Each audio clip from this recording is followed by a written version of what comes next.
ஆண்டவராலயம் நுழைந்திடுவோம்.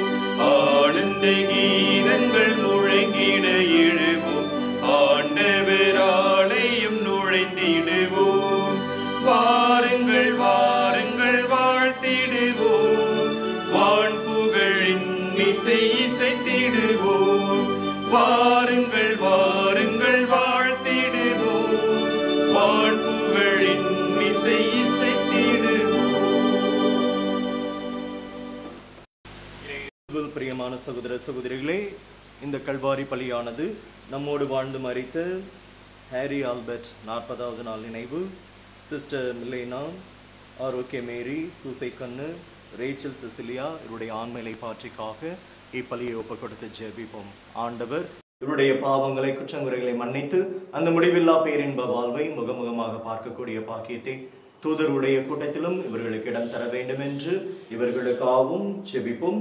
மேலும் உடல்நலம் வேண்டி அமலோற்பவம், விக்டர் குடும்பத்தினர், மரியதாஸ், மஞ்சுளா இவர்கள் அனைவரும் உடல் நலம் தேறி கடவுளுக்கு இதோ உகந்த வாழ்க்கை வாழ வேண்டும். ஆண்டவர் தொடர்ந்து இவர்களை ஆசீர்வதிக்க வேண்டும் என்று சொல்லி இவருடைய கருத்துக்களுக்காக ஜெபிப்போம். மேலும் ஜெரோம் குடும்பத்தினுடைய கருத்துக்களுக்காகவும் இந்த திருப்பலியிலே உருக்கமாக மன்றாடுவோம். தந்தை மகன் தூய ஆவியாரின் பெயராலே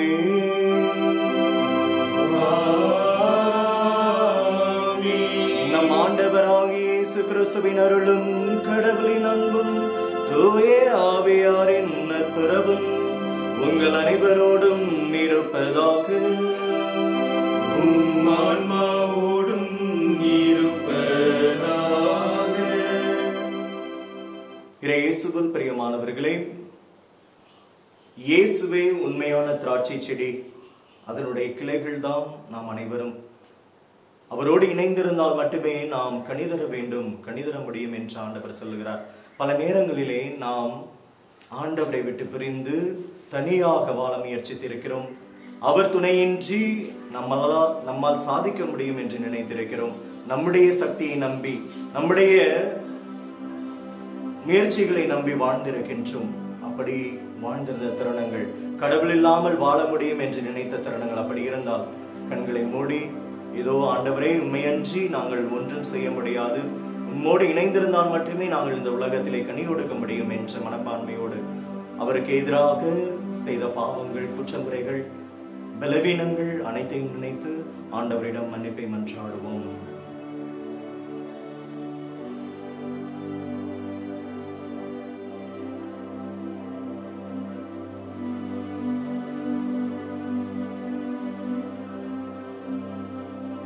எல்லாம் வல்ல இறைவனிடமும் சகோதர சகோதரிகளே உங்களிடமும் நான் பாவையின்றி ஏற்றுக்கொள்கிறேன்.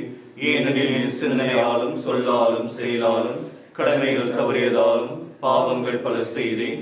என் பாவமே, என் பாவமே, என் பெரும் பாவமே. ஆகையால் எப்பொழுதும் கம்மியான துணித மரியாதையும் வானதூதர் புனித அனைவரையும் சகோதர சகோதரிகளை உங்களையும் நாம் இறைவனாகிய ஆண்டவரிடம் எனக்காக வேண்டிக் கொள்ள மன்றாடுகிறேன். எல்லாம் வல்ல இறைவன் நம் மீது இரக்கம் வைத்து நம் பாவங்களை மன்னித்து நம்மை முடிவில்லா வாழ்வுக்கு அழைத்துச் செல்வாராக. ஆமென்.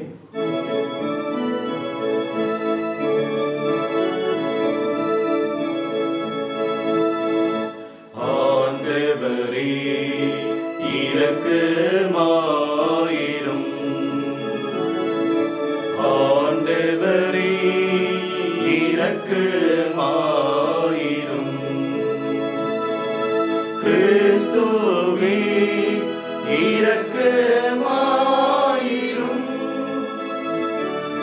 கிறிஸ்துவே இரக்கமாயிரும். ஆண்டவரே இரக்கமாயிரும். ஆண்டவரே இரக்கமாயிரும்.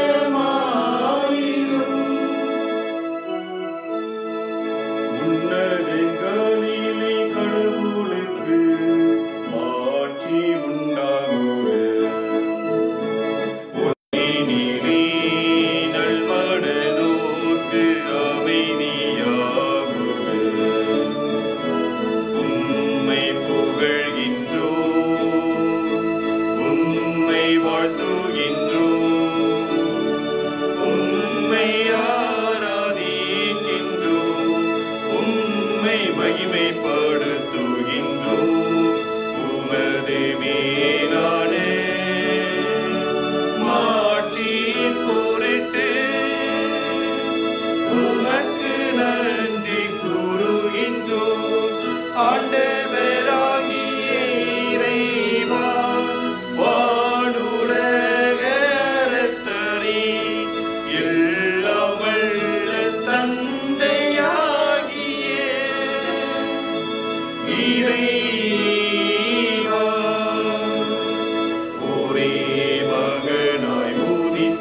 எங்கள் மேல் இரக்கமாயிரும்.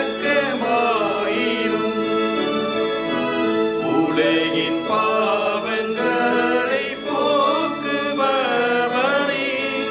எங்கள் மன்றாட்டை ஏற்றருளும். தந்தையின் வலப்பக்கம் வீற்றிருப்பவரே, எங்கள் மேல் இரக்கமாயிரும்.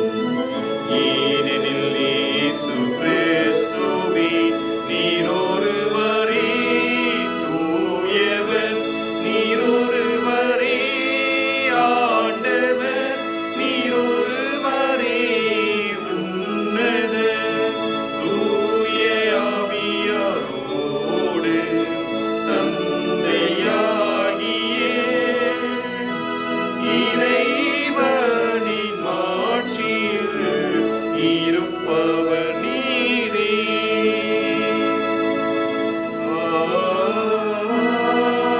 ஆமென். மன்றாடுவோமாக. என்றென்றும் உள்ள எல்லாம் வல்ல இறைவா, பாஸ்கா மறைபொருளை எப்பொழுதும் எங்களில் நிறைவு பெறச் செய்தருளும். இவ்வாறு புனித திருமுழுக்கினால் நீர் புதுப்பிக்க திருவுளம் கொண்ட நாங்கள் உமது பாதுகாப்பின் உதவியால் மிகுந்த பயந்தந்து நிலை வாழ்வின் மகிழ்ச்சிக்கு வந்து சேர அருள் புரிவீராக.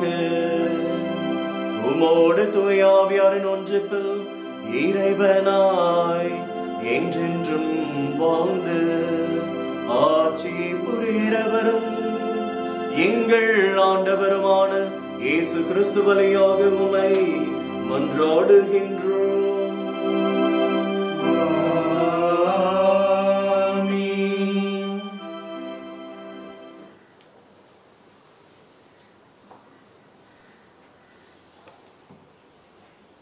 முதல் வாசகம். திருத்துதர் பணிகளிலிருந்து வாசகம். அந்நாள்களில் சவுல் எருசலேம் நகரத்துக்கு வந்தபோது சீடருடன் சேர்ந்து கொள்ள முயன்றார். ஆனால் அவரும் ஒரு சீடர் என்பதை நம்பாமல் அனைவரும் அவரை கண்டு அஞ்சினர். பர்னபா அவருக்கு துணை நின்று ஆண்டவரை திருத்துதரிடம் அழைத்து சென்றார். பவுல் ஆண்டவரை வழியில் கண்டது பற்றியும் ஆண்டவர் அவரோடு பேசியது பற்றியும் அவர் தமஸ்குவின் இயேசுவின் பெயரால் துணிவுடன் உரையாடுவது பற்றியும் பர்னபா அவர்களுக்கு விளக்கி கூறினார். அதன் பின் சவுல் அவர்களோடு சேர்ந்து எருசலேமில் அங்கும் இங்குமாக சென்று ஆண்டவரின் பெயரால் துணிவுடன் பேசி வந்தார். கிரேக்க மொழி பேசும் வீரரிடம் சென்று அவர்களோடு வாதாடினார். அவர்கள் அவரை கொன்றுவிட முயன்றார்கள். ஆனால் அவரோடு இருந்த சகோதரர்கள் இதை அறிந்து அவரை செசரியாவுக்கு கூட்டி சென்று அங்கிருந்து தர்ச்சு நகருக்கு அனுப்பி வைத்தார்கள்.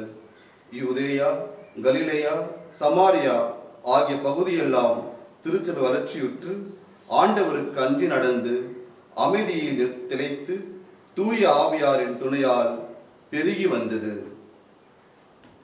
இது ஆண்டவர் வழங்கும் அருள்வாக்கு. இறைவனுக்கு நன்றி.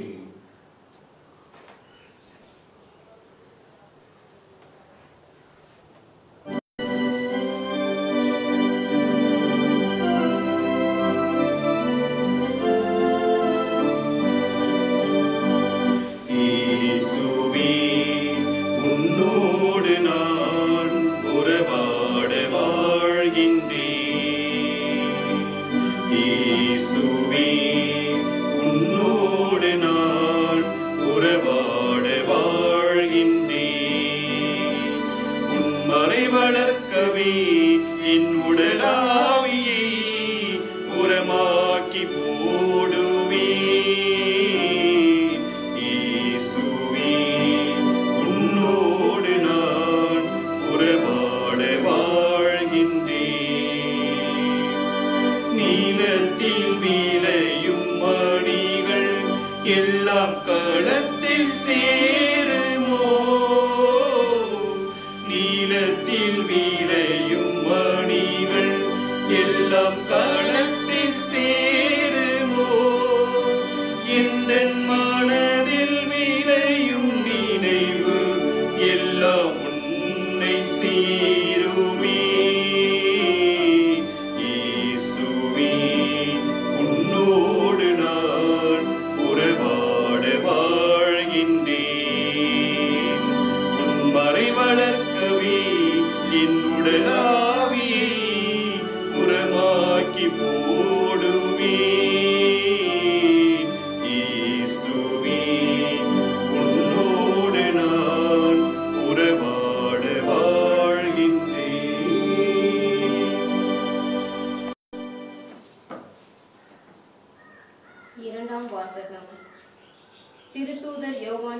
முதல் திருமுகத்திலிருந்து வாசகம்.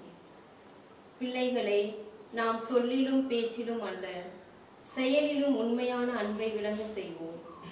இதனால் நாம் உண்மையை சார்ந்தவர்கள் என அறிந்து கொள்வோம்.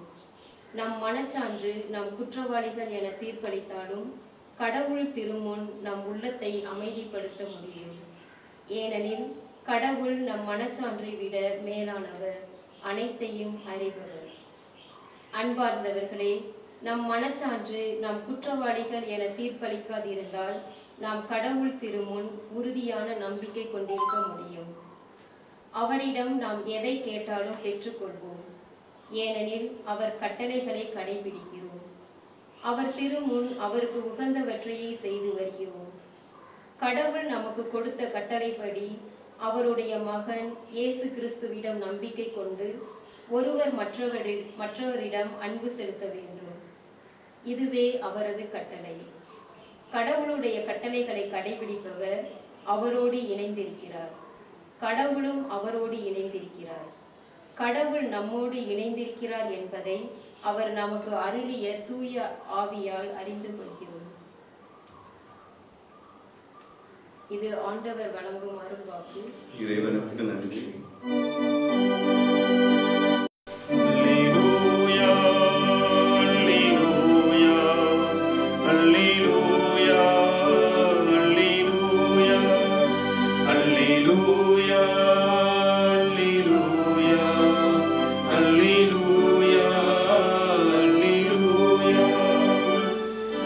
நான் உங்களோடு இணைந்திருப்பது போல நீங்களும் என்னோடு இணைந்திருங்கள்.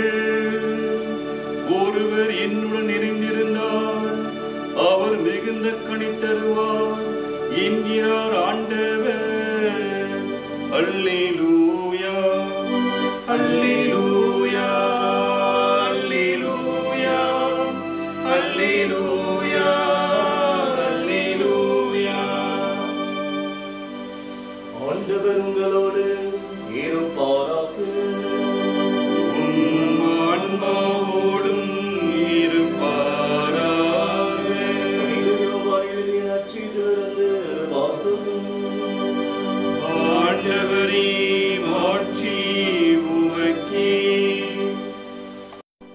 அதிகாரம் 15 இறை வார்த்தைகள் 1 முதல் 8 முடிய. அக்காலத்தில் இயேசு தம் சீடரை நோக்கி கூறியது: உண்மையான திராட்சை கொடி நானே, என் தந்தையே அதை நட்டு வளர்ப்பவர். என்னிடமுள்ள கனி கொடாத கிளைகள் அனைத்தையும் அவர் தரித்து விடுவார். கனி தரும் அனைத்து கிளைகளையும் மிகுந்த கனி தருமாறு கழித்து விடுவார். நான் சொன்ன வார்த்தைகளால் நீங்கள் ஏற்கனவே தூய்மையாயிருக்கிறீர்கள். நான் உங்களோடு இணைந்து இருப்பது போல நீங்களும் என்னோடு இணைந்திருங்கள். கிளைகள் திராட்சை கொடியோடு இணைந்திருந்தால் அன்றி தானாக கனி தர இயலாது. நானே திராட்சை கொடி, நீங்கள் அதன் கிளைகள். ஒருவர் என்னுடனும் நான் அவருடனும் இணைந்திருந்தால் அவர் மிகுந்த கனி தருவார். என்னை விட்டு பிரிந்து உங்களால் எதுவும் செய்ய இயலாது. என்னோடு இணைந்து இராதவர் கிளையைப் போல தரித்து எறியப்பட்டு உலர்ந்து போவார். அக்கிளைகள் கூட்டி சேர்க்கப்பட்டு நெருப்பிலிட்டு எரிக்கப்படும். நீங்கள் என்னுள்ளும் என் வார்த்தைகள் உங்களுள்ளும் நிலைத்திருந்தால் நீங்கள் விரும்பி கேட்பதெல்லாம் நடக்கும்.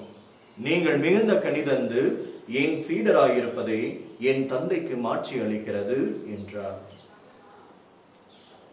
ஏது ஆண்டவரின் அருள்வாக்கு. கிறிஸ்துவே, உமக்கு புகழ். இயேசுவில் பிரியமான சகோதர சகோதரிகளே, நாம் இந்த உலகத்தை பார்க்கும் பொழுது, நமக்கும் மண்ணுக்கும் இடையே உள்ள உறவை பார்க்கும் பொழுது, நம்ம மண்ணாக மதிப்பது கிடையாது. விவசாயிகளை பார்த்தோம்னா மண்ணை பொண்ணா பார்க்கிறாங்க. அன்புக்குரியவர்களே, விவசாயி மட்டும் அந்த மண்ணிலே இறங்கி அவன் வேலை செய்யவில்லை என்றால் நம்ம சாப்பாட்டுக்கு சோத்துக்கு நம்ம அலைஞ்சு தெரியணும். அதனால்தான் அவன் நிலத்திலே இறங்கி வேலை செய்யும் பொழுது செருப்பை கழட்டி போட்டுட்டு நிலத்துல இறங்குறான். ஏன்னா நிலத்தை மண்ணை அவன் கடவுளை மாதிரி பார்க்கிறான், பொண்ணாக பார்க்கின்றான். அதனால்தான் சொல்லுகிறார்கள், மண்ணுக்கும் நமக்கும் இடையே உள்ள உறவு தாய்க்கும் குழந்தைக்கும் இடையே உள்ள தொப்புள் கொடி உறவை போன்றது, அம்பிளிக்கல் கார்டை போன்றதாம். நீங்க பாத்தீங்கன்னா தாய்க்கும் குழந்தைக்கும் இடையே அந்த அம்பிளிக்கல் கார்டு, அந்த தொப்புள் கொடி பாலமாக இருக்கிறது. அதன் மூலமாகத்தான் உணர்வுகளையும் உணவையும் தாயானவள் தன்னுடைய குழந்தைக்கு பகிர்ந்து கொள்ளுகிறார். குறிப்பாக அவள் கருவயிற்றிலே சுமந்து கொண்டிருக்கும் பொழுது அந்த அம்பிளிக்கல் கார்டு வழியாக தான் உணவும் சரி அவளுடைய உணர்வுகளும் சரி குழந்தைக்கு பகிரப்படுகிறது. நீங்க பார்த்தீங்கன்னா அந்த அம்பிளிக்கல் கார்டில், அந்த தொப்புள் கொடியில் 3 இரத்த குழாய்கள் இருக்குமா. அந்த 3 இரத்த குழாய்களிலே அந்த ஒரு இரத்த குழாய் குறைந்தாலும் அப்படின்னா குழந்தைக்கு ஏதோ இதய நோயோ மற்ற நோய்களோ இருக்கிறது என்று அர்த்தமா. அப்படின்னா அந்த தொப்புள் கொடி என்பது அதான் connecting point, that is the life line. அது இல்லைன்னா குழந்தை வளராது, அதனால ஒன்றும் செய்ய முடியாது. அப்படின்னா தாயையும் குழந்தையும் இணைக்கிற ஒரு உறவு என்றால், பாலம் என்றால் அந்த தொப்புள் கொடியை. அந்த தொப்புள் கொடியை அறுத்து எடுத்துட்டோம்னா குழந்தை செத்து போகும், அதுக்கு வாழ்வு கிடையாது. அப்படின்னா தாய்க்கும் குழந்தைக்கும் இடையே அந்த உயிரோட்டம் இருக்கிறது, அந்த உறவு இருக்கிறது என்றால் கண்டிப்பாக அந்த தொப்புள் கொடி. அது போன்றுதான் அன்புக்குரியவர்களே நம்முடைய உறவும் கடவுளுடைய உறவும். நான் சொன்ன நமக்கும் மதர் எர்த், அதாவது பூமிக்கும் இடையே உறவு இல்லாம போயிடுச்சு. எல்லாம் செருப்பை போட்டுக்கிட்டு தெரிகிறோம், ஷூவை மாட்டிட்டு தெரிகிறோம். நம்ம செருப்பு இல்லாம தரையில நடக்கிறது கிடையாது. சில பேரெல்லாம் நடக்க சொன்னா சும்மா லைட்டா மணல்ல பிதிச்சா கூட குத்தும் அப்படின்னு சொல்லுவாங்க. அதுக்குதான் இப்ப போயிட்டு அக்கு பிரஷர் எல்லாமே பண்ணிட்டு தெரிகிறோமே. ஏன்னா நமக்கும் பூமிக்கு இடையே உள்ள உறவு தாய்க்கும் குழந்தைக்கும் இடையே உள்ள உறவை போன்றது. நம்மளுடைய கால் தரையில நடக்காததுனாலதான் பல பிரச்சனைகள் அன்புக்குரியவர்களே. ஆக புரிந்து கொள்ள வேண்டும், நம்மளோட உடம்புல நோய் வருது, நம்முடைய உடம்புல பிரச்சனைகள் இருக்கு, கிரானிக் டிசீஸ் வருது, இல்ல சில பேருக்கு மனக்கோளாறுகள் வருது, பல பேரால ரத்தத்துல பிரச்சனைகள் இருக்கு. இப்படியெல்லாம் இருக்கிறது எதனால? நமக்கு மண்ணுக்கும் இடையே உள்ள உறவு காணாம போயிடுச்சு. நம்ம மண்ணில் மிதிக்கிறதே கிடையாது, நடக்கிறதே கிடையாது, வெறும் காலம் நடக்கிறதுக்கு பயப்படுறோம். அதனாலதான் இப்படிப்பட்ட நோய்கள் வந்து கொண்டு இருக்கின்றன. ஆகவே அன்புக்குரியவர்களே, ஆக நமக்கு மண்ணுக்கும் இடையே ஒரு உறவு இருக்கிறது, உயிரோட்டம் இருக்கிறது, ஒரு எனர்ஜி நம்ம மண்ணில் மிதிக்கும் போது நமக்கு கிடைக்குது, இந்த உடம்புக்கு கிடைக்குது. அது இல்லைன்னா அன்புக்குரியவர்களே நம்மால் ஒன்றும் செய்ய முடியாது. ஆக அதே போன்றுதான் நம்முடைய உறவும் கடவுளுடைய உறவும். ஆக ஆண்டவர் என்று சொல்லுகிறார், நானே திராட்சை கொடி, நீங்க அதுல கிளைகள், நீங்க இணைந்திராவிடில் உங்களால் கனி தர முடியாது என்று சொல்லுகிறார். இன்றைய 3 வாசகங்களுமே அதைத்தான் குறிப்பிடுகின்றன. குறிப்பாக பழைய ஏற்பாட்டிலே நாம் பார்க்கின்றோம், இஸ்ரேல் மக்கள் கிளைகளாக எப்பொழுதுமே ஆண்டவர் சொல்றார், திராட்சை கொடி நான், நீங்க கிளைகள் என்று இஸ்ரேல் மக்களிடமே ஆண்டவர் சொல்லி இருக்கிறார். அதைத்தான் பார்க்கின்றோம். திருப்பாடலிலே 80வது அதிகாரம் 8 முதல் 12 முடியுள்ள வசனத்தில் நம்ம படிச்சோம்னா ஆண்டவர் சொல்லுகிறார், எகிப்து நின்று திராட்சை கொடி ஒன்றை கொண்டு வந்தீர்.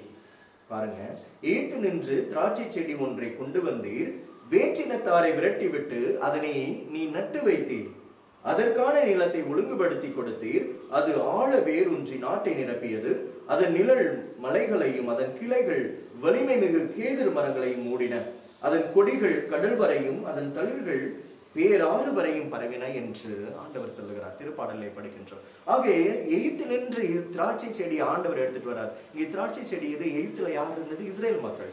அங்கே பார்வோனின் அடிமைத்தனத்திலே இந்த மக்கள் அடிமைப்படுத்தப்பட்டு கொடுமைப்படுத்தப்படுகிறார்கள். ஆண்டவர் இந்த திராட்சை செடியை எடுத்துட்டு வந்து எங்க நடுகிறாராம்? வேற்றினத்தாரை விரட்டி விட்டு அதனை எங்கு நட்டு வைக்கிறார்? கானான் தேசத்திலே நட்டு வைக்கிறார்.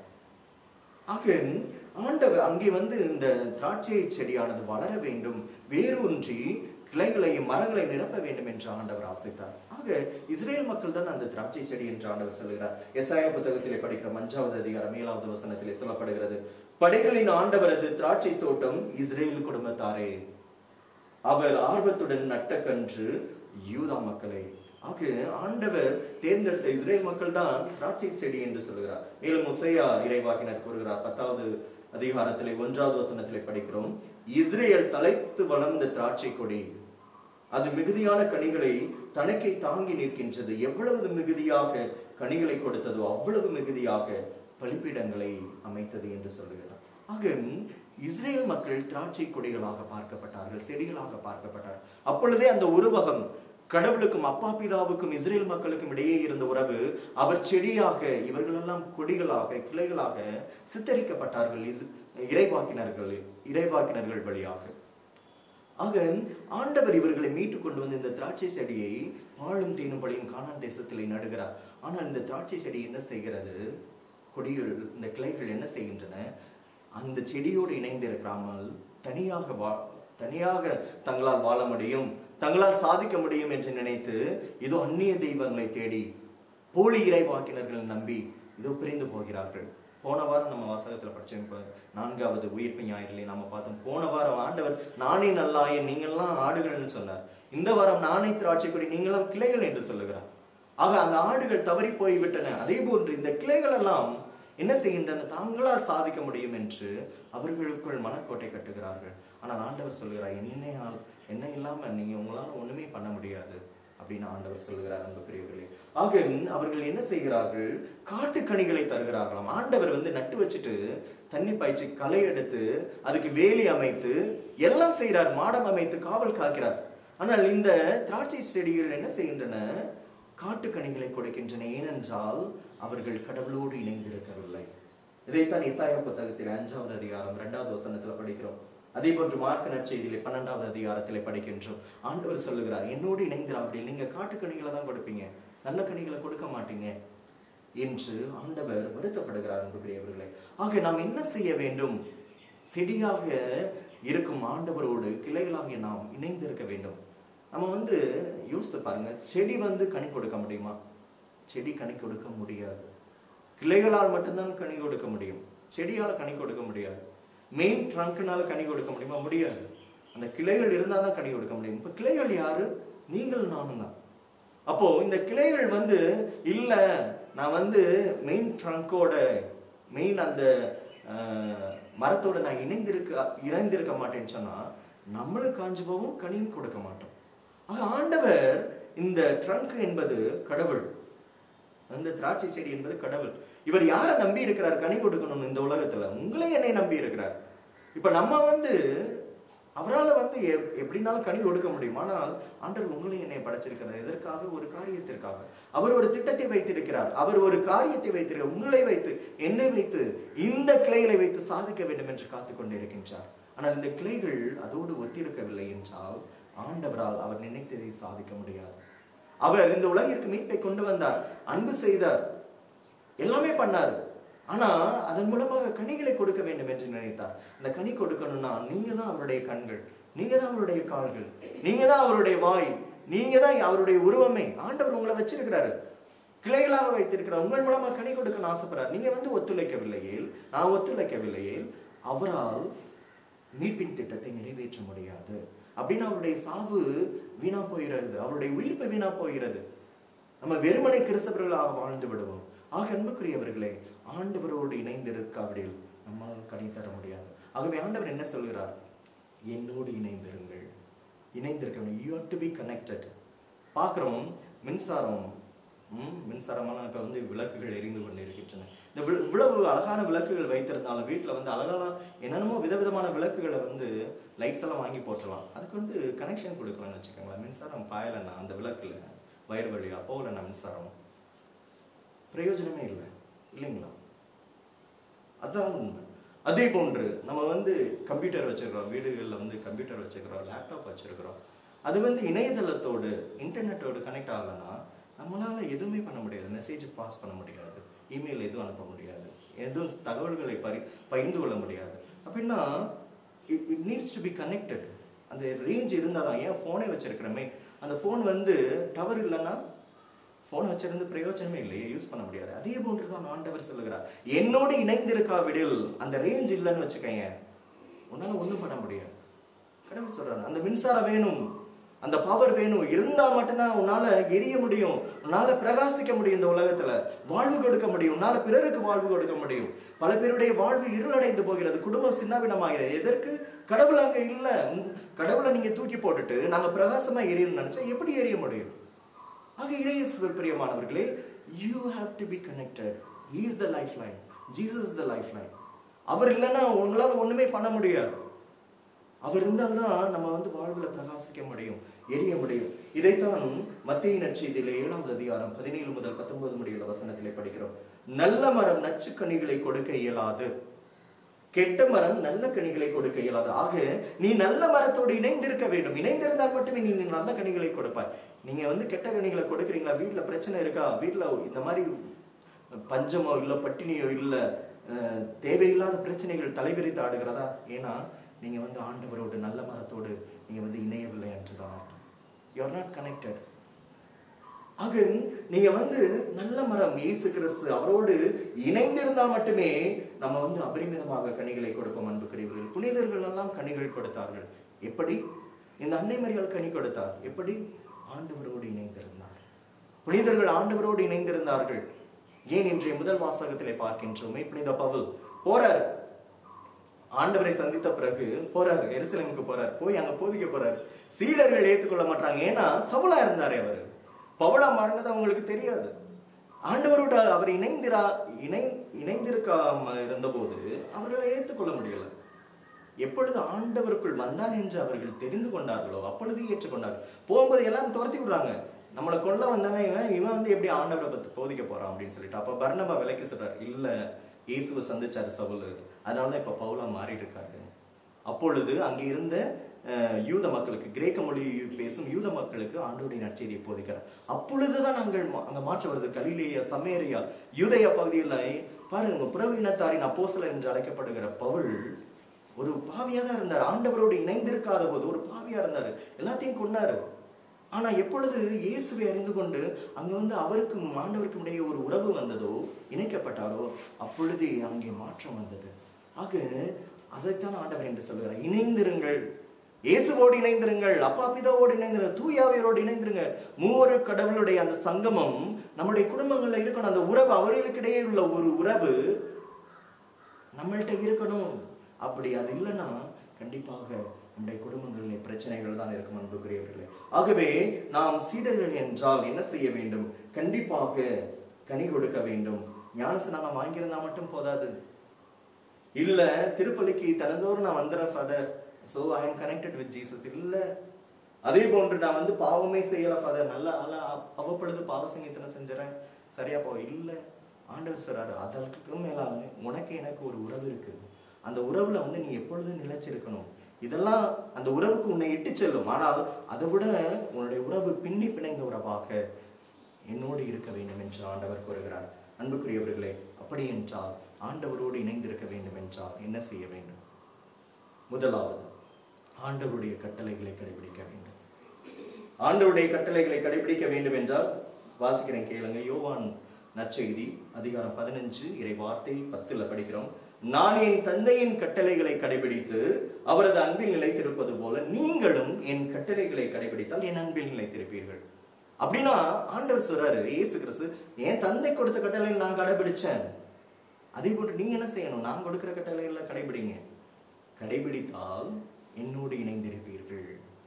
புரிந்ததா? அதே போன்று 1 யோவான் படிக்கிறோம், 3வது அதிகாரம் 24வது வசனத்துல, கடவுளுடைய கட்டளைகளை கடைபிடிப்பவர் அவரோடு இணைந்திருக்கிறார், கடவுளும் அவரோடு இணைந்திருக்கிறார். ஆக நம்ம ஆண்டவருடைய கட்டளைகளை கடைபிடிச்சோன்னா கண்டிப்பா அவரோடு இணைந்திருக்கிறோம், கடவுளும் நம்மோடு இணைந்திருக்கிறார். இயேசு வாழ்ந்ததை போல நாமும் வாழ வேண்டும். அன்புக்குரியவர்களே, அவர் செஞ்சதை நம்ம செய்யணும், அவர் பேசுனதை நம்ம பேசணும். ஆக வார்த்தைகளால் இல்ல, செயல்களால் இதை காண்பிக்க வேண்டும். அதைதான் ஆண்டவர் சொல்கிறார். கட்டளைகளை கடைபிடிங்கன்னா நான் அன்பு செய்யறேன்னு சொன்னா போதுமா? ஐ லவ் யூன்னு சொன்னா போதுமா? இல்ல, நான் அதை வந்து செயல காமிக்கணும். ஆண்டவர் செய்தார், அவர் போதித்ததை வாழ்ந்து காட்டினார். அதைத்தான் நான் மகாத்மா காந்திஜின்னு சொல்றாரு, ஆண்டவர் வந்து இயேசு கிறிஸ்துவ நான் வந்து விவிலியத்தை நம்புறேன், அவரை நம்புறேன், ஏன்னா அவரு போதிச்சதை வாழ்ந்து காமிச்சார். ஆனா கிறிஸ்தவர்களாக நீங்கள் அதை செய்யறது இல்லையே, அதனாலதான் வந்து கிறிஸ்துவை பிடிக்கும், கிறிஸ்தவர்களை பிடிக்காதுன்னு சொன்னார். ஆக வார்த்தைகளால் அல்ல, செயல்களால் நாம் கட்டளைகளை கடைபிடிக்க வேண்டும். இதைதான் 1 யோவான் 3வது அதிகாரம் 17 முதல் 18 முடியுள்ள வசனத்திலே சொல்லுகிறார். உலக செல்வத்தை பெற்றிருப்போர் தம் சகோதர சகோதரிகள் தேவையில் உழல்வதை கண்டும் பரிவு காட்டவில்லையேல் அவர்களிடம் கடவுளுடைய அன்பு எப்படி நிலைத்திருக்கும்? பிள்ளைகளே, நாம் சொல்லாலும் பேச்சினாலும் அல்ல, செயலிலே உண்மையான அன்பை விளங்க செய்ய வேண்டும் என்று யோவான் சொல்லுகிறார். ஆக நம்ம வந்து ஆண்டவர் அன்பு செய்யறோம்னு சொல்லிட்டு மற்றவங்களை வெறுத்தோம்னா அது உண்மையான அன்பு கிடையாது, செயல் கிடையாதுன்னு சொல்றார். அதே போன்று 1 யோவான் 4வது அதிகாரம் 20 முதல் 21 முடிவுள்ள வசனத்திலே படிக்கிறோம். கடவுளிடம் அன்பு செலுத்துவதாக சொல்லிக்கொண்டு தம் சகோதர சகோதரிகளை வெறுப்போர் பொய்யர். தம் கண் முன்னே உள்ள சகோதர சகோதரியிடம் அன்பு செலுத்தாதோர் கண்ணுக்கு புலப்படாத கடவுளிடம் அன்பு செலுத்த முடியாது. கடவுளிடம் அன்பு செலுத்துவோர் தம் சகோதர சகோதரியிடம் அன்பு செலுத்த வேண்டும். இதைத்தான் நாம் செய்ய வேண்டும். இயேசு எவ்வாறு தான் போதித்ததை வாழ்ந்து காட்டினார். போதனையால் மட்டுமல்ல, உதவினார். யாருக்கெல்லாம் என்னென்ன பிரச்சனை அதை தீர்த்து வச்சாரு, கவுன்சிலிங் கொடுத்தாரு. சிலுவையில கடைசியில் தன்னுடைய ரத்தத்தையும் தன்னுடைய உயிரையும் விட்டாரு. அதுதான் உண்மையான அன்பு, உண்மையான செயல். தன்னுடைய கட்டளைகளை கடைபிடிப்பது என்பது அர்த்தம். ஆக அவருடைய கட்டளைகளை கடைபிடிப்பவர்களாய் நாமும் அதை நாம் செய்தால் மட்டுமே அவரோடு இணைந்திருக்க முடியும். இரண்டாவது, அவருடைய வார்த்தைகளை கேட்க வேண்டும் என்று ஆண்டவர் சொல்கிறார். அவருடைய வார்த்தைகளை கேட்டால் அவரோடு இணைந்திருப்போம். இதை 1 யோவான் 2வது அதிகாரம் 24வது வசனத்திலே படிக்கிறோம். தொடக்கத்திலிருந்து நீங்கள் கேட்டறிந்தது உங்களுள் நிலைத்திருக்கட்டும். ஆண்டவர் சொல்றாரு, தொடக்கத்திலிருந்து நீங்கள் கேட்டறிந்தது அப்படின்னா ஆண்டவர் உங்களோடு பேசினார். அந்த வார்த்தைகள் உங்கள்கிட்ட நிலைச்சிருக்கணும். தொடக்கத்தில் இருந்து நீங்கள் கேட்டறிந்தது உங்களுள் நிலைத்திருந்தால் நீங்கள் மகனுடனும் தந்தையுடனும் இணைந்திருப்பீர்கள். Praise the Lord. ஆக அன்புக்குரியவர்களே, ஆண்டவர் என்ன சொல்றாரு? சும்மா இல்ல, அவருடைய வார்த்தையை கேட்டா நீங்க யாரோடு இணைந்திருப்பீர்கள்? மகனோடும் தந்தையோடும் இணைந்திருப்பீர்கள். ஆக இறை வார்த்தையை ஆண்டவர் போதிச்சாரு. அந்த இறை வார்த்தையை தான் நம்ம படிச்சோம். இப்ப கேட்டோம், 2 பேர் படிச்சாங்களே, நானும் படிச்சேனே, கேட்டோமே. அந்த இறை வார்த்தையை நம்ம கேட்கணும், அடிக்கடி கேட்கணும், படிக்கணும். அப்படி படிக்கும் பொழுது நம்ம யாரோடு இணைந்திருப்போமா? மகனோடும் தந்தையோடு இணைந்திருப்போம் என்று சொல்கிறார். மத்தேயு நற்செய்தி 4வது அதிகாரம் 4வது வசனத்திலே, மனிதன் அப்பத்தினால் மட்டுமல்ல மாறாக கடவுளுடைய வாய்ச்சொல் ஒவ்வொன்றாலும் வாழ்கிறான். அப்ப இறை வார்த்தையினால் நாம் வாழ முடியும். அதை சொல்றார். அதே போன்று யோவான் நற்செய்தியிலே 6வது அதிகாரம் 68வது வசனத்திலே ராயப்பர் சொல்றாரு, ஆண்டவரை நாங்க யார்கிட்ட போவோம்? வாழ்வு தரும் வார்த்தைகள் உம்மிடம் தானே உள்ளன. ஆக அந்த வார்த்தையினால் தான் நாம் இணைந்திருக்க முடியும் மகனோடு.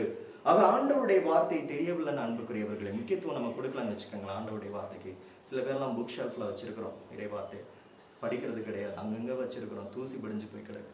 அந்த இறை வார்த்தையை நீ படிச்சனா, கேட்டினா நீ இணைந்திருக்க முடியும்னு சொல்ற. எவ்வளவு அற்புதங்களை நாங்கள் பார்த்து இருக்கிறோம் தியானம் கொடுக்கிறாங்க. பைபிளை தலையில வச்சாலே கீழே விழுகிறாங்க. அப்படிப்பட்ட விஷயங்கள்லாம் இருக்கு அன்புக்குரியவர். அப்படிப்பட்ட வல்லமை இறை வார்த்தைக்கு உண்டு. அந்த இறை வார்த்தையை பாருங்க, அன்னை மரியாள் சுமந்தால் வார்த்தை மனுவுருவான நம்மிடையே குடிகொண்டார்னு சொல்றமே. அந்த வார்த்தையான கடவுள் தொடக்கத்துல எந்த வடிவத்துல இருந்தார்? இயேசு கிறிஸ்து எந்த வடிவத்துல இருந்தார்? அப்பா பிதா தூயாவே இருந்தாங்க. இயேசு எந்த வடிவில் இருந்தார்? வார்த்தை வடிவில் இருந்தார். அந்த வார்த்தையின் வழியாக தான் ஆண்டவர் இந்த உலகை உருவாக்கினார். அந்த வார்த்தையான கடவுள் தான் கன்னி மரியாளுடைய வயிற்றிலே மனு உரு எடுத்தார். ஆக அந்த அம்மா ஆண்டவர் ஒரு முறை தான் சுமந்தாங்க வயிற்றுல. ஆனா நம்ம தினந்தோறும் சுமக்கணும். இதைத்தான் புனித அம்ப்ரோசியஸ் சொல்றார். அவர் சொல்றாரு, இறை வார்த்தையை நாம் அன்னை மரியாள் ஒரு முறை தான் சுமந்தாங்க. இறை வார்த்தையாய் கடவுளை ஒரு முறை தான் சுமந்தாங்க. நீங்கள் நானும் என்ன செய்யணுமா? கிறிஸ்தவர்களாய் நீங்கள் நானும் தினந்தோறும் சுமக்கணும். அப்பதான் இணைந்திருக்க முடியுமாம். அந்த வார்த்தையை நம்முடைய உடலிலே வளர வேண்டுமாம், கனி கொடுக்க வேண்டுமாம். ஆக இதைத்தான் அம்ப்ரோசியஸ் சொல்றாரு. ஆக பாருங்க எவ்வளவு ஒரு அருமையான கருத்து. அம்மா ஒரு முறை தான் சுமந்தாங்க, நம்ம தினந்தோறும் சுமக்கணும் இறை வார்த்தை. ஆண்டவர் ஒரு முறை தான் மரியாதை சுமந்தா, நீங்கள் நானும் தினந்தோறும் சுமந்து கொண்டு என்ன செய்யணுமா? அந்த வார்த்தை வளர விடணும், கனி கொடுக்க விடணும். அந்த அப்பதான் மறு கிறிஸ்து என்று சொல்லுகிறோமே, நான் மறு கிறிஸ்துவாக வாழ வேண்டும் என்று ஆண்டவர் சொல்லுகிறாரே. புனித பவுல் சொல்றாரு, நீ நம்ம ஒவ்வொருத்தரும் மறு கிறிஸ்து, ஆண்டவரை ஆடைய அணிய வேணும் அப்படின்னு அந்த வார்த்தை வளரும் பொழுது நாம் ஆண்டவரை பிரதிபலிப்போம், பிரகாசிப்போம். மின்சாரம் பாஞ்சாதான் அங்க வெளிச்சம். ஆண்டவர் நமக்குள்ள இருந்தாதான் அங்க வெளிச்சம். நம்முடைய வாழ்வு பிரகாசமா இருக்கும்.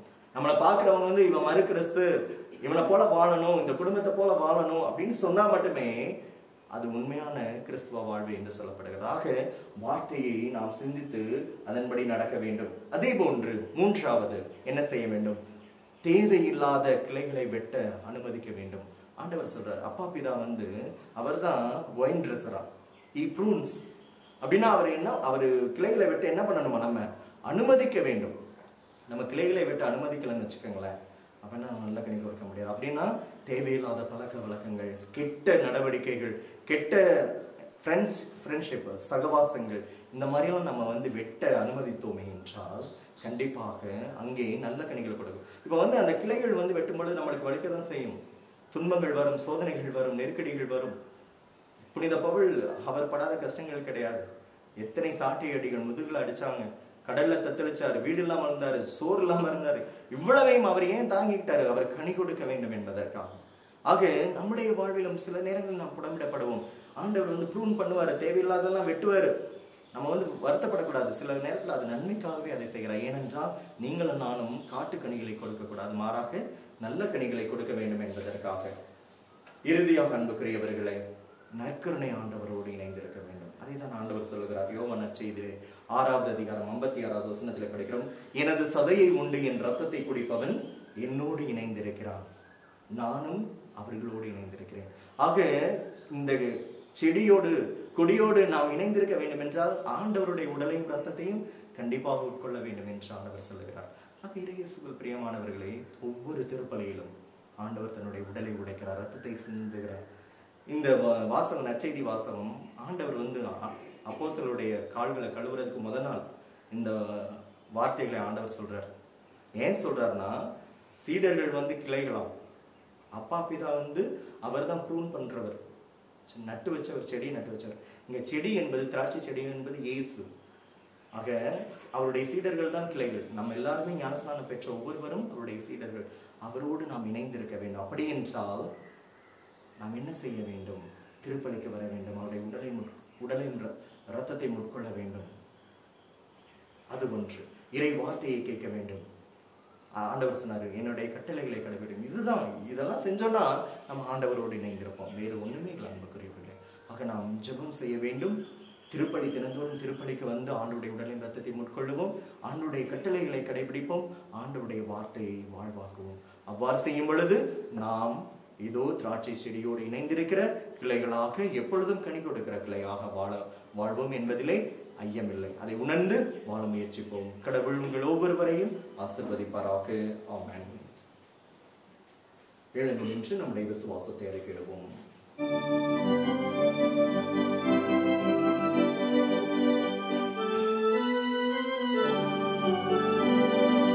விண்ணையும் மண்ணையும் படைத்தவரா கடவுள் ஒருவர் இருக்கின்றார்.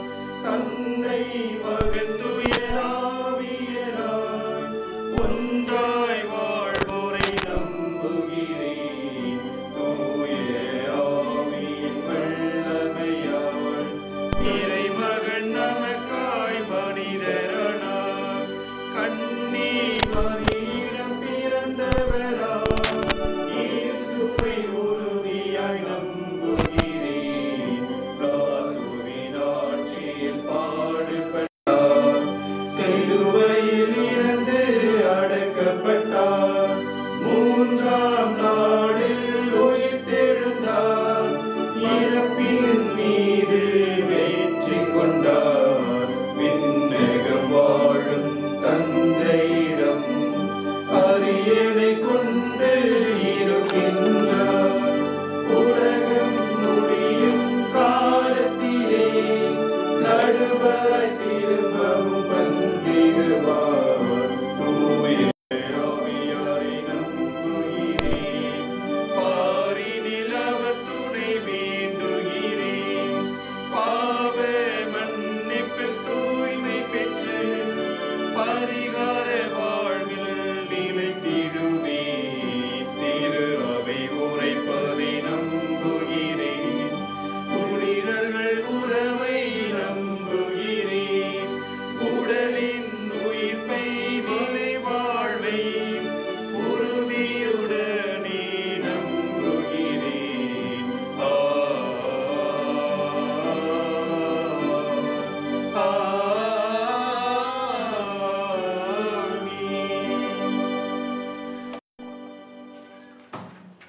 இதோ செடியோடு இணைந்திருக்கிற கிளைகள் கனிகள் கொடுக்கும் என்று ஆண்டவர் ஆசைக்கிறார். அவரோடு இணைந்திருக்கிற கிளைகளாகிய நாம் இதோ ஞான ஸ்நானத்திலே அவருடைய பிள்ளைகளாக தேர்ந்தெடுக்கப்பட்டு அருட்சாதனங்கள் வழியாக, ஒவ்வொரு திருவருட்சாதனத்தின் வழியாக நாம் பிறந்தது முதல் சாகிற வரைக்கும் 7 திருவருஷானங்கள் வழியாக ஆண்டவர் நம்மோடு இணைந்திருக்கிறார், நம்மோடு உறவு கொண்டு இருக்கின்றார். பல நேரங்களிலே அதை நாம் உணராமல் வாழ்ந்து கொண்டு இருக்கின்றோம். கண்களை மூடுவோம். ஒரு நிமிடம் கண்களை மூடி, இதோ இந்த பாஸ்கா காலத்திலே உயிர்த்தெழுந்த ஆண்டவரோடு, ஆண்டவரே நாங்கள் உம்மோடு இணைந்திருக்க வேண்டும், உம்மோடு உறவு கொள்ள வேண்டும், நாங்கள் கனி கொடுக்க வேண்டும், அதற்கு தேவையான ஆசீர்வாதங்களை தாரும் ஆண்டவரே என்று சொல்லி இதோ நாம் அனைவரும் செபிப்போம். நம் ஆன்மாயர்கள் நல்லாய் நாம் கிறிஸ்துவால் தங்களிடம் ஒப்படைக்கப்பட்ட மந்தையை பேணி காத்து வழிநடத்த வேண்டும் என்று இறைவாமை மன்றாடுகிறோம். ஆண்டவரே எங்கள் மன்றாட்டை கேட்டருளும். உலகம் அனைத்தும் கிறிஸ்து தரும் அமைதியை உண்மையாகவே பெற்று மகிழ்ந்திட வேண்டும் என்று இறைவாமை மன்றாடுகிறோம். ஆண்டவரே எங்கள் மன்றாட்டை கேட்டருளும். துன்புறும் நம் சகோதர சகோதரிகளிடையே துயரமெல்லாம் மகிழ்ச்சியாக மாறவும், அம்மகிழ்ச்சியை எவரும் அவர்களிடமிருந்து பறித்துக் கொள்ளாதபடியும் அருள வேண்டும் என இறைவாமை மன்றாடுகிறோம். ஆண்டவரே எங்கள் மன்றாட்டை கேட்டருளும். இங்கு கூடியிருக்கும் நாம் கிறிஸ்துவின் உயிர்த்தெழுதலுக்கு மிகுந்த நம்பிக்கையுடன் சான்று பகர வேண்டும் என்று இறைவாமை மன்றாடுகிறோம். ஆண்டவரே எங்கள் மன்றாட்டை கேட்டருளும். ஆண்டவரே எங்களுடைய உலகை வாட்டி வதைக்கின்ற இந்த கொரோனா வைரஸிலிருந்து இந்த உலகத்தையும் எங்கள் எல்லா மக்களையும் பாதுகாத்து அது பரிசு ரத்தத்தினாலே கழுவி இந்த உலகம் மீட்படைய வேண்டுமா இறைவாமை மன்றாடுகிறோம். ஆண்டவரே எங்கள் மன்றாட்டை கேட்டருளும். நாங்கள் இந்த பலியிலேயே ஒப்புக் கொடுக்கிற அனைத்து கருத்துக்களுக்காக, குறிப்பாக மரித்த அனைத்து விசுவாசிகளுக்காகவும், திரைக்கு ஸ்தலத்திலே வேதனைப்படுகிற ஆன்மாக்களுக்காகவும், மேலும் எத்தனையோ பேர் கொரோனாவால் பாதிக்கப்பட்டு உயிரிழந்திருக்கிறார்கள், அவருடைய வாழ்விலே அவர்களுக்கு நித்திய இலைப்பாற்றி தர வேண்டும் எனவும், அவர்களை பிரிந்து வாடுகிற அவருடைய குடும்பத்தாருக்கு அமைதியையும் அவருடைய வாழ்விலை ஒளியையும் ஏற்ற வேண்டும் என்று இறைவாமை மன்றாடுகிறோம். ஆண்டவரே எங்கள் மன்றாட்டை கேட்டருளும். நம்முடைய தனிப்பட்ட கருத்துக்களுக்காக மௌனமாக ஜெபிப்போம்.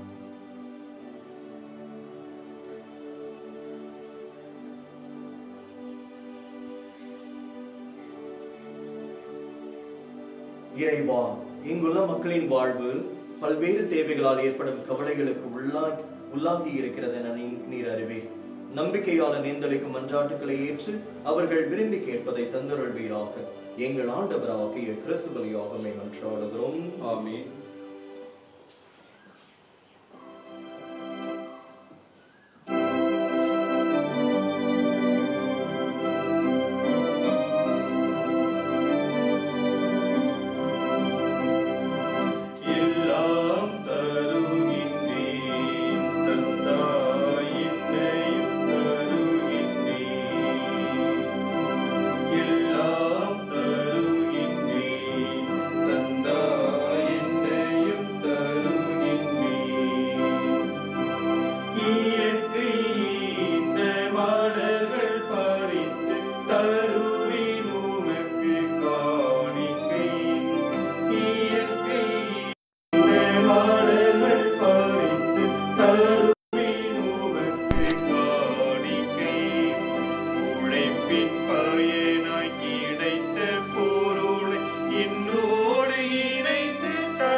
சகோதர சகோதரிகளே, என்னுடையதும் உங்களுடையதுமான இப்பலி எல்லாம் வல்ல தந்தையாக இறைவனுக்கு ஏற்றதாம்படி ஜெபியுங்கள். ஆண்டவர் தமது பெயரின் புகழ்ச்சிக்காகவும் மாட்சிக்காகவும் நமது நன்மைக்காகவும் புனித திரு அவை அனைத்து நலனுக்காகவும் உமது கையில் இந்த பலியை ஏற்றுக்கொள்வாராக.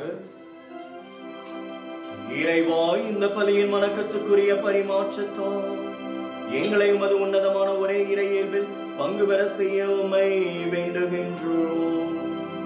அதனால் உமது உண்மை அறிந்து கொண்ட நாங்கள் அதை தகுதியான செயல்களால் எமதாக்கி கொள்வோமாக.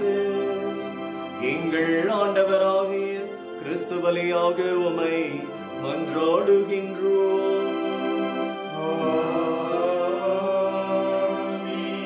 ஆண்டவர் உங்களோடு இருப்பாராக.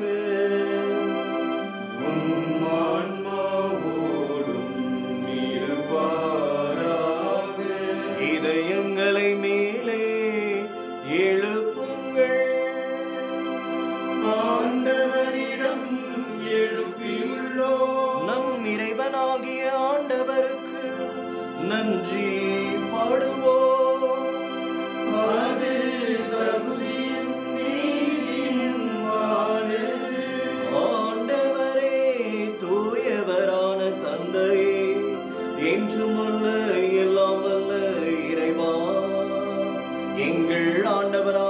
கிறிஸ்து வழியாக என்னாலும் எவ்விடத்திலும் நாங்கள் உமக்கு நன்றி செலுத்துவது மெய்யாகவே தகுதியும் நீதியும் ஆகும். எங்கள் கடமையும் மீட்புக்குரிய செயலுமாகும்.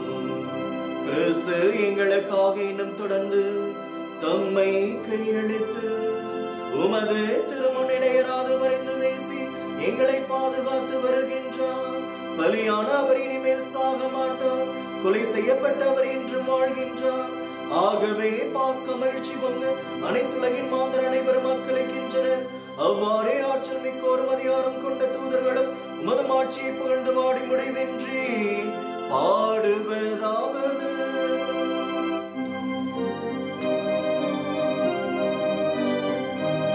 தூயவர் தூயவர் தூயவர் வான்படைகளின் கடவுளமாண்டவர். விண்ணகமும் மண்ணகமும் உமது மாட்சியால் நிறைந்துள்ளன. உன்னதங்களிலே ஓசானா, உன்னதங்களிலே ஓசானா. ஆண்டவர் பெயரால் வருகிறவர் ஆசி பெற்றவரை. உன்னதங்களிலே ஓசானா, உன்னதங்களிலே ஓசானா.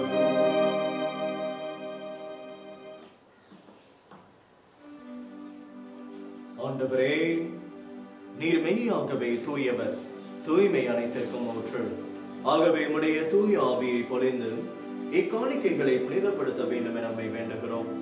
இவ்வாறு எங்கள் ஆண்டவர் இயேசு கிறிஸ்துவின் திருவுடலும் திரு இரத்தமுமாக எங்களுக்கு இவை மாறுபனவாக. அவர் பாடுபட உலம் கணிந்து தம்மை கையளித்த போது அப்பத்தை எடுத்து நன்றி செலுத்தி அதை விட்டு தம் சீடர்களுக்கு அளித்து அவர் கூறியதாவது: அனைவரும் இதிலிருந்து பெற்று உண்ணுங்கள், ஏனெனில் இது உங்களுக்காக கையளிக்கப்படும் என் உடல்.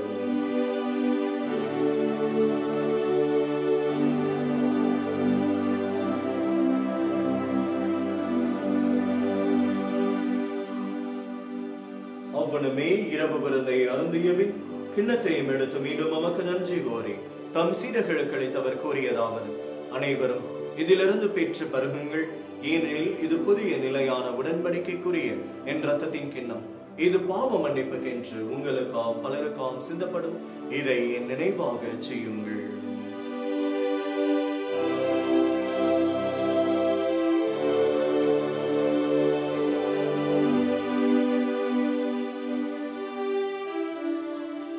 நம்பிக்கையின் மறைபொருள்.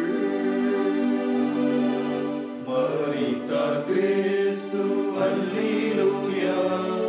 உயிர்த்தார் கிறிஸ்து, அல்லேலூயா.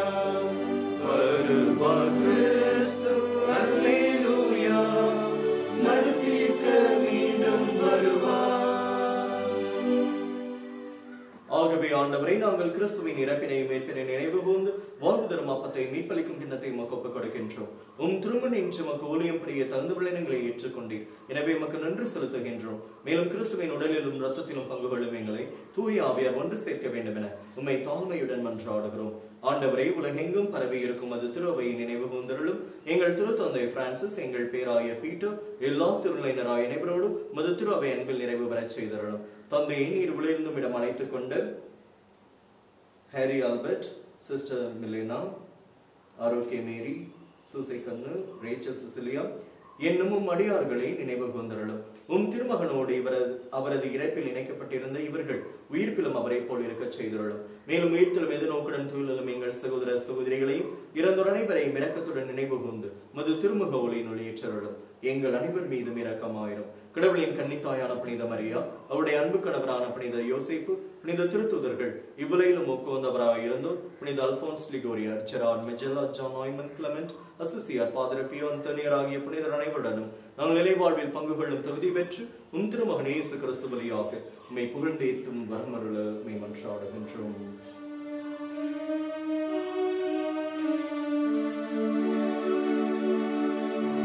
இவர் பலியாக இவரோடு இவர்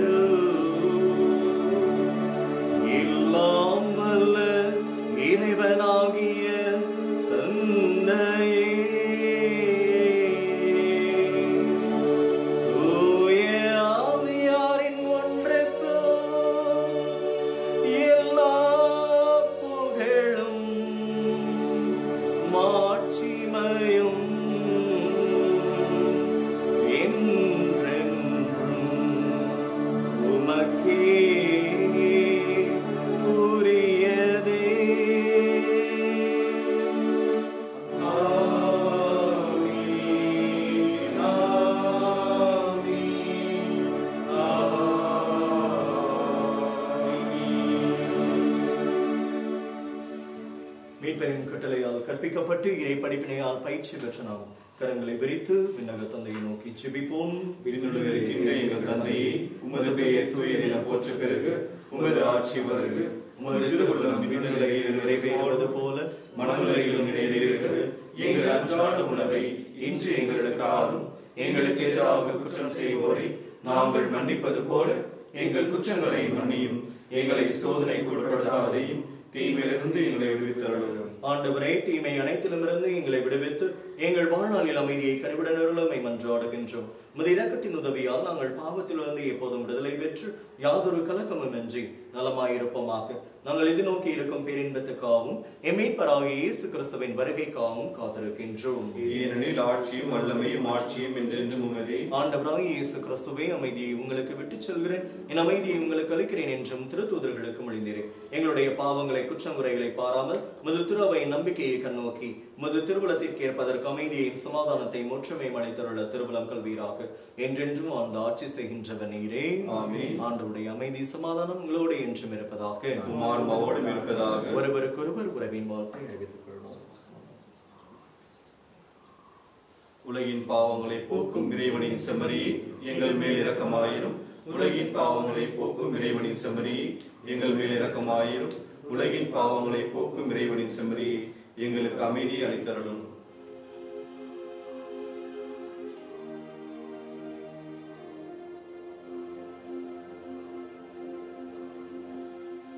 இதோ இறைவனின் செம்மறி, இவரை உலகின் பாவங்களை போக்குகின்றவர். இவரே திராட்சை செடி, அவருடைய கிளைகளாக நாம் இணைந்திருக்க வேண்டும் என்று இதோ தன்னுடைய உடலை ரத்தத்தையும் ஆன்மாவிற்கு உணவாக கொடுக்க வருகிறார்.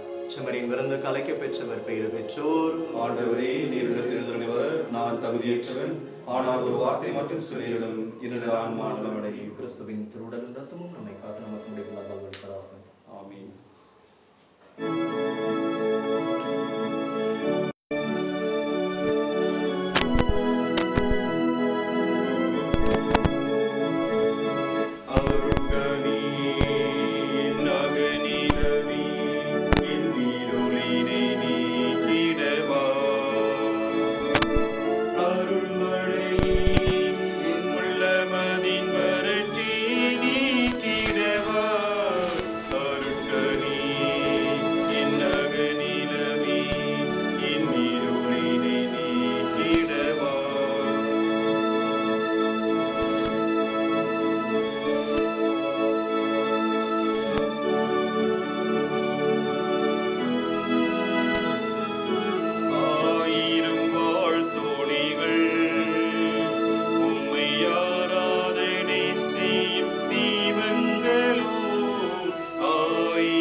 குறிப்பாக இந்த நேரத்திலே இந்த உலகமானது இந்த செகண்ட் வேவ்னால, இந்த இரண்டாவது கொரோனா அலையினாலே சிக்கி சின்னாபினமாகிக் கொண்டிருக்கிறது.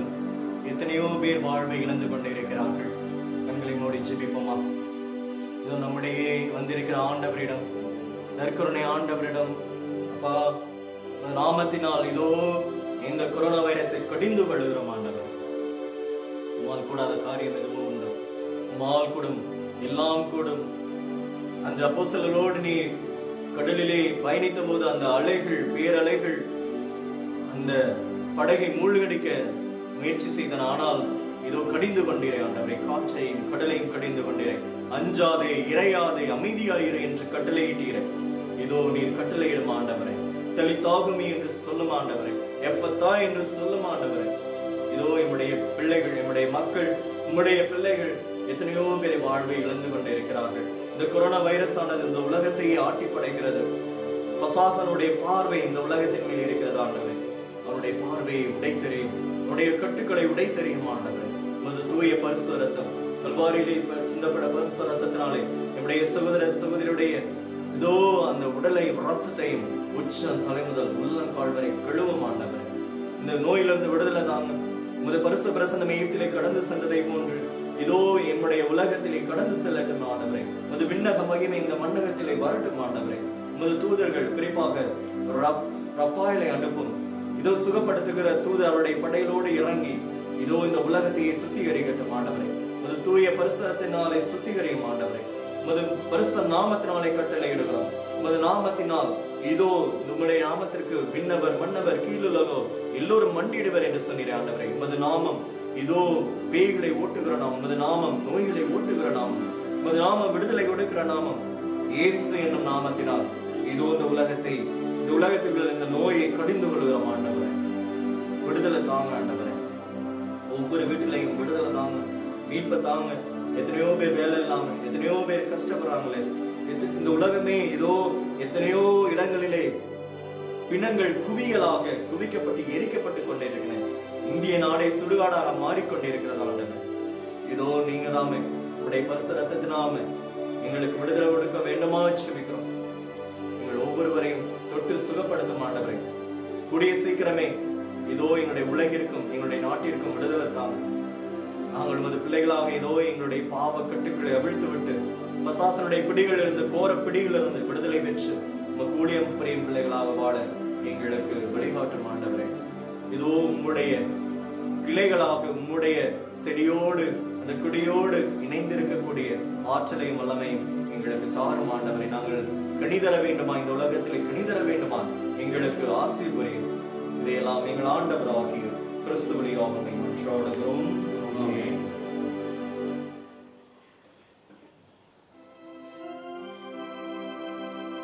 மன்றாடுவோமாக. ஆண்டவரே, விண்ணக மறை நிகழ்வுகளால் நீ நிறைவு செய்த உம் மக்களுடன் கனிவாய் தங்கி இருக்க உம்மை வேண்டுகின்றோம். பழைய நிலையிலிருந்து வாழ்வின் புதிய நிலைக்கு நாங்கள் கடந்து செல்ல அருள் புரியும். எங்கள் ஆண்டவராகிய கிறிஸ்து வழியாக உம்மை மன்றாடுகின்றோம்.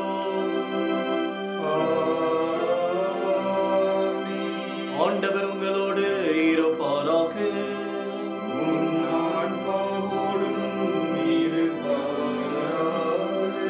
எல்லாம் வல்ல இறைவன் தந்தை, மகன், தூய ஆவியார் உங்கள் அனைவரையும் ஆசீர்வதிப்பாராக.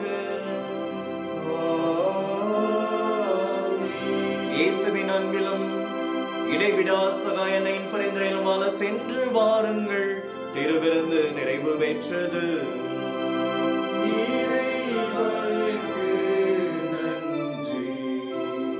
அன்புக்குரியவர்களே, இன்று அன்னையினுடைய வணக்க மாதத்தை ஆரம்பிக்கின்றோம். மே 1 தேதி அன்னையினுடைய வணக்க மாதம். ஆகவே நாம் கோயில்கள் அடைக்கப்பட்டு இருக்கின்றன. நம்மளால் கோயிலுக்கு செல்ல முடியவில்லை. வீடுகளிலே அன்னைக்கு இன்று ஒரு பீடம் அமைத்து அன்னையினுடைய உருவங்களை வைத்து இதோ அன்னையின் முன்பாக முழங்கால் படியிட்டு ஜெபிப்போம். குடும்ப ஜெபம் செய்வோம். குடும்ப ஜெபமாலை இன்றைய நாள் முதல் 31ஆம் தேதி வரைக்கும் இந்த மாதம் முழுவதும் தினந்தோறும் ஒவ்வொரு கருத்துக்களையும் ஒப்புக் கொடுத்து அன்னையின் பதம் ஒப்புக் கொடுப்போம். நம்முடைய கருத்துக்களுக்காக ஜெபிப்போம்.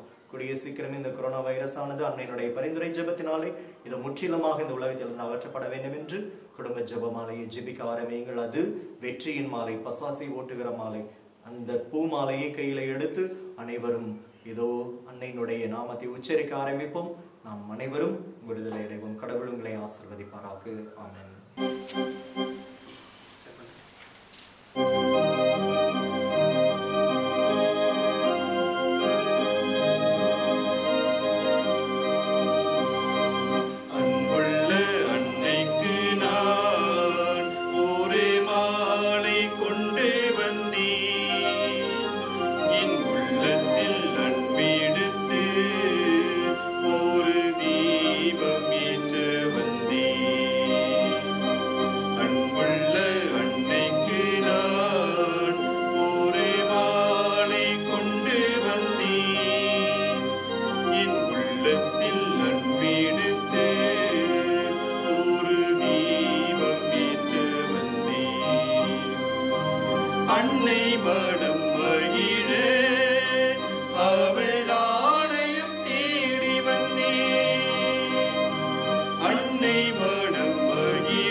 என்